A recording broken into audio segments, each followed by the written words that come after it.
Madame, Monsieur, bonjour. France 3 Nouvelle-Aquitaine et 7 radios de France Bleu en Nouvelle-Aquitaine s'associent afin de vous présenter cette édition spéciale. Le grand débat en Nouvelle-Aquitaine, état des lieux. Quel est le sens de cette consultation? Que restera-t-il de ces propositions? Les réponses avec nos invités, Yves. Et pour dresser cet état des lieux du grand débat en Nouvelle-Aquitaine, 4 invités. Tout d'abord, Céline Listraux, bonjour. Bonjour. Vous êtes directrice de l'association Rose Up qui aide les femmes touchées par un cancer. Vous avez fondé le magazine Rose, distribué partout en France. Et vous êtes également à l'origine des Maisons Roses. La première a ouvert il y a 3 ans maintenant à Bordeaux, qui accueille les femmes touchées par la maladie. Charles Daillot, bonjour. Bonjour. Vous êtes le maire de Mont-de-Marsan, également président de l'agglomération de Mont-de-Marsan. Jean-Yves Lalanne, bonjour. Bonjour. Vous êtes, vous, le maire de Billère, dans le Béarn. On précise que vous avez quitté le Parti Socialiste il y a 1 an avec l'espoir, on va dire, d'un rassemblement de toute la gauche. On en reparlera. Stéphane Lambert, bonjour. Bonjour. Vous êtes l'un des Gilets jaunes en Dordogne. Vous êtes informaticien indépendant et auto-entrepreneur à Périgueux. Madame, Messieurs, merci d'avoir accepté notre invitation, cette invitation pour cette émission spéciale. Alors, premier thème, tout d'abord, pourquoi ce grand débat? Céline Listraux, vous avez d'ailleurs organisé la semaine dernière dans votre Maison Rose à Bordeaux un débat, un grand débat. Pourquoi est-ce que c'est important d'organiser un débat, selon vous, et quel doit être le rôle d'une association comme la vôtre? Alors, moi, je pense que le grand débat, il répond à une urgence démocratique. Les citoyens français et européens en général sont de plus en plus en demande de démocratie participative et on s'est retrouvé au début de ce quinquennat avec une super 5e République, avec un président omnipotent, une majorité à l'Assemblée nationale dont on ne peut pas dire qu'elle était très indépendante vis-à-vis de l'exécutif. Et finalement, les Français, ils en ont assez d'être des intermittents de la citoyenneté, c'est-à-dire qu'on est en démocratie pendant tous les 5 ans, pendant la grande messe présidentielle. Et puis après, finalement, les gens ont l'impression qu'ils ne sont pas écoutés. Et d'ailleurs, c'est très malsain parce que toutes les autres élections se retrouvent entachées de cette, on va dire, cette réplique de l'élection présidentielle. Cette nécessité d'écoute, Stéphane Lambert, vous qui êtes gilet jaune, vous pensez que le grand débat aujourd'hui y répond ? Très moyennement. En fait, il y a 2 grands débats. Il y a celui qui est organisé par l'institution, notamment les 3 rencontres avec les maires de France, où nous n'avons absolument pas été conviés.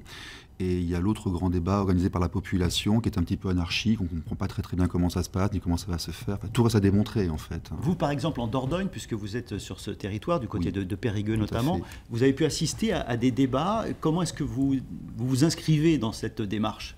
Alors, le mouvement Gilets jaunes est très diffus, hein. Il y a beaucoup de tendances différentes. Il y a un certain nombre de personnes qui se sont radicalisées, qui ne veulent plus participer et répondre à l'institution, qui militent pour la chaise vide et qui veulent tout simplement tout changer. Est-ce que ça, vous êtes en mesure de donner un pourcentage? C'est un gros pourcentage des Gilets jaunes ou est-ce que c'est à la marge? Il y a de la colère et des gens qui, à force de se faire insulter, de se faire rejeter, n'ont plus envie de discuter. Malheureusement, la gestion de la crise du phénomène a provoqué ce phénomène-là. Il y en a d'autres aussi qui sont dans une phase plus intellectuelle, plus créative, qui passent par des opérations individuelles, par des organisations de conférences, de structuration. Donc on voit les deux qui sont côte à côte. Mais le fait d'avoir des groupements de gilets jaunes qui ensemble font des grands débats pour proposer des points de revendication est encore c'est encore assez parsemé, en tout cas chez nous en Dordogne. Charles Daillot, sur Mont-de-Marsan, comment ça se passe? Vous organisez, vous, maire, président d'agglomération, vous organisez le grand débat chez vous? Alors, le grand débat, oui, mais le débat au quotidien, il me semble que c'est tous les jours, en fait. Donc, on a ce... Tous les maires ont tendance à un peu dire ça. Ouais, mais enfin, apparemment, ça ne suffit pas si on entend les certainement, mais enfin, on est des élus de proximité, des élus de terrain, donc c'est tous les jours. Et dans beaucoup de projets, avant de lancer tel ou tel projet ou dépenses publiques, on essaye d'associer au maximum la population. En ce qui concerne l'actualité et le débat national, je pense que ce serait une erreur de ne pas y participer. Donc oui, au niveau de mon territoire, le Mont-de-Marsan agglomération, on y participe. Chaque maire, il y a 18 communes, peut y participer librement en fonction de la demande de ses habitants. Et après, on a essayé de structurer quelque chose. Il y a 4 thématiques. On va faire 3-4 réunions à thème avec un animateur neutre pour justement collecter. Je crois qu'il faut prendre part à ce débat, mais le structurer, bien évidemment. Il faut qu'à la suite de ce débat, des idées soient retenues et qu'il y ait des actions derrière. Il ne faut pas simplement que ce soit un débat pour débattre. Jean-Yves Lalanne, vous êtes maire également, donc maire de Billère. Vous ne partagez peut-être pas le même avis que le maire de Mont-de-Marsan, Richard Daillot. Vous n'avez pas souhaité vous impliquer dans l'organisation des débats. Pourquoi ? Les débats, il y en a tout le temps. Par contre, ce débat-là, le grand débat, je pense qu'il faut le contextualiser. Il est apparu dans un contexte particulier, c'est-à-dire en plein mouvement des Gilets jaunes. Et je pense qu'à l'évidence, il y a une volonté de diversion du gouvernement, d'instrumentalisation aussi de l'appareil d'État. On utilise les préfets et on veut essayer d'utiliser les maires qui, pour moi, ne sont pas des supplétifs du gouvernement. Et donc, il y a une volonté d'utiliser, je pense, et c'est souligné par beaucoup de personnes, beaucoup de commentateurs, gagner du temps, faire diversion, laisser pourrir le mouvement des Gilets jaunes, mais dans un mois et demi ou dans un mois, il faudra répondre aux questions. Là, vous estimez que c'est de la manipulation, de la communication ? Non, alors moi je ne cautionne pas, je n'organise pas de débat dans ma ville. Bien sûr, je mets à disposition une salle gratuite et chauffée si le préfet ou le sous-préfet ou un député veut organiser un débat. Qui que ce soit peut organiser un débat. Le problème, c'est que le maire et les représentants des collectivités locales n'ont pas à s'intégrer dans une telle démarche qui est assez politicienne. Cela semble être plutôt une pré-campagne électorale avant les européennes ou une post-campagne électorale après les présidentielles. Et donc, les revendications ou les problèmes sociaux sont identifiés dans ce pays. Même le président sait ce qui se passe. Le gouvernement doit simplement choisir. Et de ce point de vue, dans un mois et demi, je le répète, il faudra qu'il réponde aux questions très claires sur les salaires et sur les retraites. Charles Daillot, vous sentez, vous, supplétif du gouvernement, comme le dit Jean-Yves Lalanne ? Bon, j'entends ce qui est dit, mais l'idée, c'est bien entendu c'est d'être facilitateur et organisateur du débat. Je prends un exemple sur notre collectivité. Nous allons mettre à disposition une salle, nous allons demander à un animateur professionnel et neutre d'organiser le débat, parce qu'il faut que ce soit un temps soit peu organisé. Je prends un exemple de réunion qui ont pu se produire, où on a un paperboard, chacun y va de son post-it, on en met ça dans une enveloppe, on envoie ça au gouvernement. C'est pas comme ça, il faut juste structurer un petit peu les choses. Là où on peut peut-être se rejoindre, en effet, il ne faut pas que ce soit simplement un miroir aux alouettes, il faut qu'il y ait derrière des choses dont on tienne compte et des actions concrètes. Mais ne pas participer au débat. Participer au débat, ça ne veut pas dire cautionner telle ou telle chose, ça veut dire simplement faciliter l'accès à la population aux administrés. Certains veulent débattre, allons-y. Et je crois que c'est notre rôle. Depuis le 17 novembre dernier, en tout cas, les week-ends sont rythmés par les manifestations du samedi des Gilets jaunes. Beaucoup de perturbations pour les commerçants, notamment à Bordeaux. Des violences récurrentes également. Les manifestants dont le nombre global n'est finalement plus très important, sont-ils, selon vous, encore représentatifs, Stéphane Lambert ? Il y a un soutien massif dans la population. Après, il est évident qu'on ne peut pas, durant 3 mois, s'émerger uniquement dans les ondes négatives, s'embêter les uns les autres, se contraindre. Il faut que le mouvement s'ancre et se structure, ce qui est en train d'arriver. Il faut aussi qu'on retrouve un côté festif qu'on a un petit peu oublié. Mais il est très difficile de parler à une personne de notre entourage sans voir un très grand soutien, parce que la demande de plus de démocratie, le besoin de voir des moyens de vivre dignement, en fait, sont très très présents chez nos citoyens, nos concitoyens. Hein. C'est vraiment très implanté dans la problématique est ancienne et on a mis longtemps à en arriver là, mais elle ne disparaîtra pas facilement. Mais vous dites, Stéphane Lambert, que le mouvement est très divers. Oui, bien sûr. Vous le disiez tout à l'heure. À un moment, est-ce qu'il ne faut pas avoir une plateforme commune et relier tout ce monde-là ? À partir du moment où on cherche à échapper à un système où il y aurait forcément des leaders ou des gens qui décident pour les autres, c'est beaucoup plus compliqué, si vous voulez. On a aussi beaucoup de personnes qui sont des caractères un petit peu forts ou extrêmement révoltés ou en difficulté. Les faire travailler ensemble, c'est pas forcément évident non plus. Mais il faut savoir les entendre et on peut comprendre la révolte de certains et on peut comprendre aussi le fait que d'autres sont en attente pour voir ce qui va se passer. Mais vu la gestion de la crise, je ne suis pas certain qu'on va en sortir facilement. Hein. Ça risque de durer et de s'ancrer durablement. Céline Lys-Raoux, vous êtes au contact de la population à travers votre association notamment. Est-ce que vous aviez senti venir ce mouvement ? Et ensuite, ce mouvement Gilets jaunes est-il en train de s'effacer derrière ce grand débat national ? Alors tout d'abord, je ne suis pas du tout d'accord avec mon voisin. Moi, je ne pense pas que le grand débat, ça soit une tentative politicienne. C'est une tentative politique politique au sens premier du mot politique, la vie ensemble. Et c'est vrai que les associations, on est au plus près du terrain, on est humble, donc auprès de la terre. Et j'ai tendance à dire qu'on est même la cellule souche de la démocratie. Souvent dans les associations, c'est le seul endroit où les gens de tout âge, de tout niveau social se retrouvent autour d'une passion commune. Et effectivement, la négociation dans les associations, c'est l'arme numéro 1 de gestion des associations. On n'est pas d'accord, on s'engueule, on discute, et c'est comme ça que ça avance. En fait, le grand débat dans les associations, ça dure depuis toujours. Et effectivement, à Rose, on a commencé à avoir des tas de questions autour de l'accès à la santé, autour de l'accès aux hôpitaux, autour de l'accès aux services publics. Et d'ailleurs, on a organisé la semaine dernière dans notre Maison Rose un grand débat qui était autour des thématiques de santé et de citoyenneté sanitaire. Il y a eu beaucoup de Bordelais qui sont venus, pas que des gens qui étaient intéressés par le cancer, mais des Bordelais qui étaient intéressés par ces problèmes de citoyenneté sanitaire. Et on a eu plein de propositions très créatives. Et bien on va revenir dans quelques instants sur ces propositions, parce que c'est ça aussi, il faut être concret. Simplement, messieurs, vous, ce mouvement Gilets jaunes, vous êtes élus, est-ce que vous l'aviez senti venir? Et aujourd'hui, est-ce que les choses vous échappent? En tout cas, en tant qu'élu, moi je le comprends, parce qu'il y a des racines sociales à ce mouvement. Il y a la taxe punitive qui a mis un peu le feu aux poudres. Avant le mouvement des Gilets jaunes, il y avait d'autres mouvements sociaux. Mais c'est les questions de vie quotidienne qui sont posées, les questions de pouvoir d'achat, de niveau de salaire, de niveau de retraite, de logement. On avait vu la suppression la baisse de la taxe d'habitation, de l'APL, pardon. 5 €, ça peut paraître dérisoire. Mais ce n'est pas dérisoire. Mais justement, Charles Daillot, ces questions... Ce mouvement-là, il a des racines profondes. Démocratiques aussi. Oui, sur les questions démocratiques aussi. Madame a parlé effectivement du présidentialisme très fort, d'une forme de mépris, mais qui ne peut pas être effacée par une forme de paternalisme dans un débat où on se met en scène. Donc, ces questions-là, les questions sociales, elles sont d'ailleurs dans des cahiers de revendications. Moi, ce que j'ai vu... ça avait circulé sur Internet, il y avait une quarantaine de revendications des Gilets jaunes. Nous, dans la région, dans Béarn et dans la région paloise, les Gilets jaunes ont proposé 64. Bon, c'est peut-être de la communication, mais 64 pour bien mémoriser, 64 revendications. Et ce sont des revendications récurrentes autour des questions d'emploi, de salaire. On va les détailler, ces revendications. Charles Daillot, simplement, vous êtes au contact de la population tous les jours. On a entendu les questions qui se posent sur le pouvoir d'achat, le chômage, l'activité économique.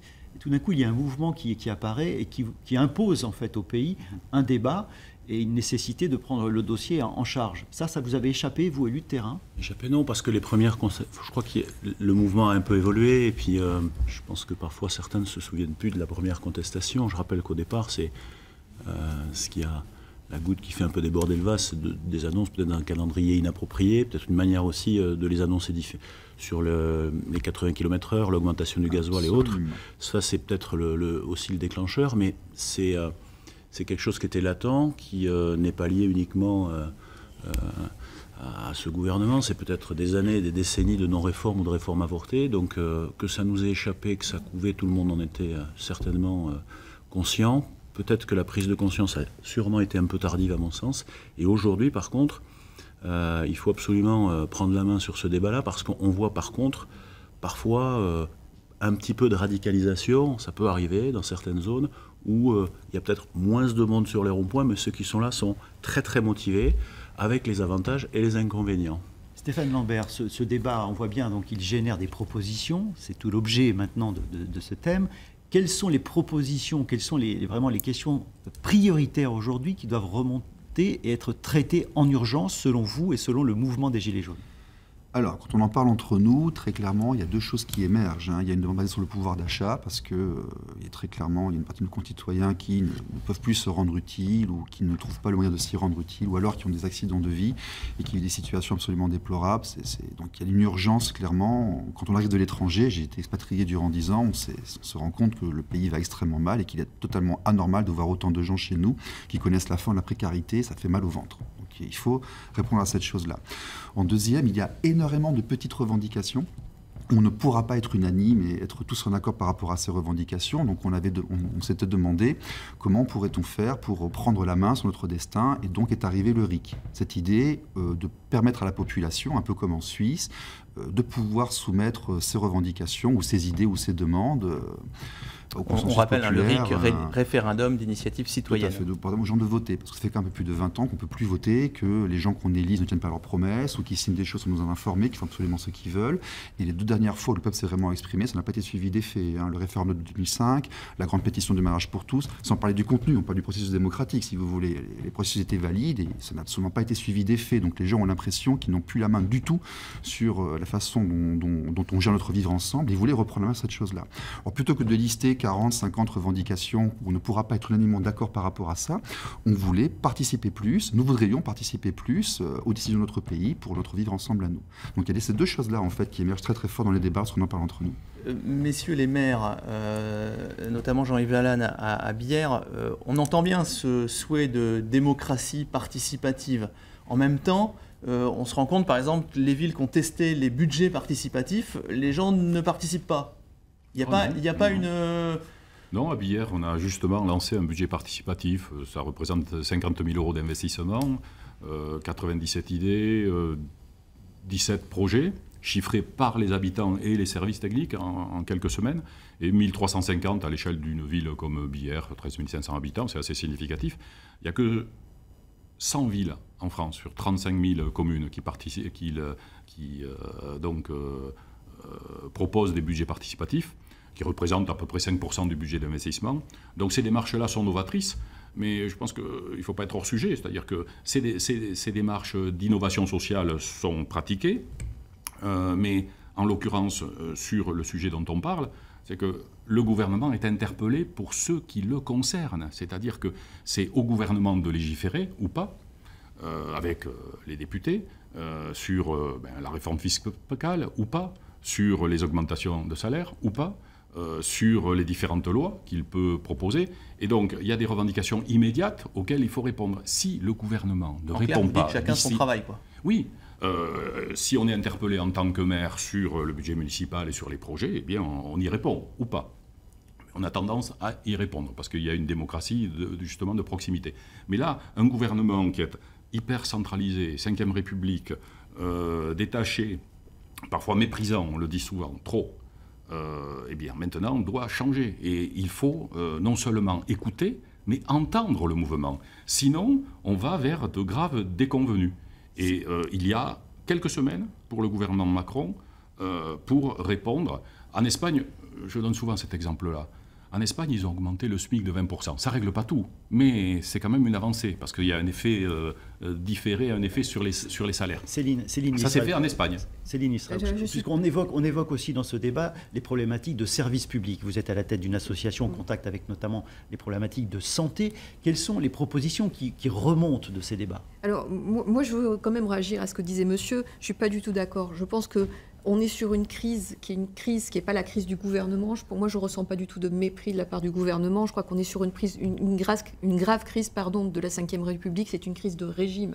Là, on regarde par le petit bout de la lorgnette cette histoire, mais ça fait, comme le disait monsieur tout à l'heure, ça fait très longtemps que ça dure. Et il y a une crise de la représentation, une crise de la démocratie, d'abord. Il se trouve que ça tombe maintenant sur ce gouvernement, mais il n'est pas responsable de tous les maux de la terre. Revenons sur les propositions qui ressortent en matière de santé, d'aménagement du territoire. Alors, la grosse problématique de santé, c'est qu'en fait, on est sur une sorte d'oxymore. On a d'un côté des gens qui veulent être de mieux en mieux soignés, ce qui est tout à fait légitime, et de l'autre côté des gens qui veulent avoir une médecine de plus en plus proche de chez elles. Ce qui se passe, c'est qu'il n'y a pas assez de médecins en France. Donc, le résultat est que ou vous acceptez d'aller dans les grandes métropoles pour vous faire soigner, à Bordeaux, à Toulouse, donc vous êtes loin de chez vous, et vous avez de l'excellence en médecine, ou vous avez la chance d'être soigné à côté de chez vous, mais vous n'avez pas le droit de demander d'avoir le même niveau de service public et d'excellence. Et en fait, on a envie d'avoir tous les deux. On a envie d'être soigné à côté de chez soi et d'avoir la meilleure médecine possible à côté de chez soi. C'est insoluble donc. C'est un peu insoluble. Et donc, on a imaginé à Rose, pendant notre grand débat, on a imaginé des tas de solutions qui sont des solutions parfois très pragmatiques. Moi, je crois beaucoup à l'innovation sociale. Vous parliez d'innovation sociale, là, on est d'accord. Et l'innovation sociale, en fait, elle vient dans des moments de vulnérabilité. Moi, dans mon association, j'accompagne tous les jours des femmes qui sont en position de cancer, qui sont donc extrêmement vulnérables. Aujourd'hui, notre démocratie, on est aussi en état de vulnérabilité, donc c'est le moment d'être innovant. Et tout ce qui est remonté des propositions de grand débat étaient que des propositions innovantes qui étaient souvent frappées au coin du bon sens. Par exemple ? Alors par exemple, quand vous êtes soigné en cancérologie, de plus en plus vous êtes soigné en ambulatoire. Ça veut dire que vous entrez le matin, vous sortez le soir avec un sein en moins, souvent. Vous êtes soigné, vous allez des chimiothérapies, et puis vous rentrez chez vous, et vous êtes seul et vous êtes malade. Et pendant le grand débat, il y a une dame qui était venue avec son petit enfant et qui nous disait moi finalement, quand j'ai accouché, le soir, je suis rentrée chez moi. Et le soir même, j'avais l'appel d'une sage-femme qui m'a demandé « Est-ce que vous allez bien? Est-ce que vous voulez que je passe ?» Elle a fait ça pendant une semaine. Elle a dit « Pourquoi vous faites pas ça en cancérologie? Pourquoi les femmes qui sortent le soir de l'hôpital avec leur mastectomie et leur sang en moins, au lieu de rester toutes seules au moment d'enlever leur bandage, elles ne peuvent pas avoir un petit appel à un moment d'une infirmière formée en disant « Est-ce que vous voulez que je passe ?» C'est tout bête, mais je pense que ça peut fonctionner. C'est le grand débat en Nouvelle-Aquitaine, l'état des lieux, sur France 3 Nouvelle-Aquitaine et sur 7 radios France Bleu dans la région. On rappelle que nos invités sont Céline Lisraoux, la directrice de l'association Rose Up qui aide les femmes touchées par un cancer, Charles Daillot, le maire de Mont-de-Marsan, Jean-Yves Lalanne, le maire de Billère et Stéphane Lambert, gilet jaune du côté de Périgueux. Charles Daillot, est-ce qu'il n'y a pas des propositions qui sont un peu dans la contradiction? C'est-à-dire d'un côté payer moins d'impôts et en même temps avoir plus de services publics. Est-ce que cette contradiction-là n'apparaît pas de manière très très forte? Est-ce qu'il n'y a pas là une équation un peu insoluble? Payer moins d'impôts mais avoir plus de services publics, être plus écolo mais pas avoir la taxe carbone, oui, on peut avoir ces contradictions. Il ne faut pas se limiter à ça, je pense qu'il y a quand même... Moi, on a ouvert les cahiers de doléances, c'est plutôt des cahiers de propositions. Sur une ville de 36 000 habitants, j'ai une trentaine de pages. Je regardais un petit peu les doléances qui sont là. Au-delà de la colère qui est incontestable et puis qui s'appuie sur de vrais fondements, il y a parfois des propositions. Je crois qu'il faut quand même éviter de rentrer dans les mesures symboles. On parle de l'ISF, on parle aussi de la représentation nationale du nombre de députés et autres. Moi, je sais, par exemple, sur notre territoire, on a un député, peut-être qu'on pourrait en avoir moins. Enfin, il a déjà un secteur très très vaste. Et si on ne veut pas que la représentation nationale soit déconnectée de la proximité, je ne suis pas certain qu'il faille non plus complètement tout détricoter. Je me méfie des mesures symboles. Après, le RIC, oui, mais enfin, le RIC doit être cadré. On a une constitution qui est fine, qui ne peut pas être détricotée, et voilà, tout ne peut pas être débattu. Stéphane Lambert, sur cet aspect un peu de contradiction, payer moins d'impôts, mais avoir plus de services publics, donc il faut bien financer tout ça. C'est un faux débat, un enfumage et un piège. Tout ne se réduit pas à faut-il mettre plus de taxes et que doit-on sacrifier. La moitié de notre budget est vampirisé par la dette. Je souhaiterais que l'on parle de la dette. Quelles sont ces machines qui nous prennent notre argent? À qui appartiennent-elles? Pourquoi ce serait à nous de nous priver pour payer des intérêts sur des choses qu'ont décidé des gens sans notre accord? Si l'on se pose ces questions, les moyens de financement apparaissent. Je souhaiterais d'ailleurs que ces choses-là apparaissent dans le grand débat, parce que quand on va sur le site web, qu'on prend les formulaires, ce n'est pas du tout possible de le mettre en place. Tout se réduit à quelle taxe faut-il augmenter, quel service public faut-il diminuer, et nous perdons de vue cette chose-là. Elle est quand même extrêmement importante. Les employeurs de ceux qui nous dirigent, ou les ex-employeurs de ceux qui nous dirigent, malheureusement, sont impliqués, et il faudrait qu'on en parle un petit peu plus. Il nous reste 4 minutes dans cette émission. Un tour de table pour voir de quelle manière toutes ces demandes doivent être traitées aujourd'hui, désormais selon vous. Il y a actuellement 560 000 contributions sur la plateforme qui a été ouverte pour le grand débat national. Donc que doit-on faire aujourd'hui de ces propositions dans les semaines qui viennent? Tout cela pourquoi en fait? Mais c'est bien, c'est positif. Les propositions, c'est positif. Après, diriger un pays, c'est une grande complexité. Quand même. On se demande comment on est arrivé là. Comment peut-on demander à des gens lambda de balancer des bouteilles à la mer pour donner des idées à des personnes qui sont censées nous diriger? Et quelle est cette espèce d'amateurisme total et ambiant qu'on constate dans cette chose-là? Et surtout, pourquoi les questions qui sont vraiment importantes ne fonctionnent plus? On a l'impression d'un délitement de services publics et se désengage des zones rurales, de gens livrés à eux-mêmes, de personnes qui ont faim, qui n'ont plus de subventions. Et en même temps, on va aller chez Hanouna ou demander à la personne du café du commerce de faire une petite liste pour envoyer au gouvernement. Où va-t-on, franchement? Mais quel amateurisme! Cette idée de référendum, ça peut être la manière de clore ce grand débat national, Jean-Yves Lalanne? Oui, mais le référendum ne devra pas être un acte de confusion. Et je pense qu'il faut différencier la TVA, les taxes et l'impôt. Moi, je suis pour baisser la TVA, parce que n'importe qui la paye, quel que soit le revenu. Par contre, il faut mieux d'impôts. Et ça veut dire qu'il faut une réforme fiscale. Mais il n'y a que le gouvernement et la majorité à l'Assemblée, les députés, quelle que soit d'ailleurs leur position. qui doivent voter une réforme fiscale.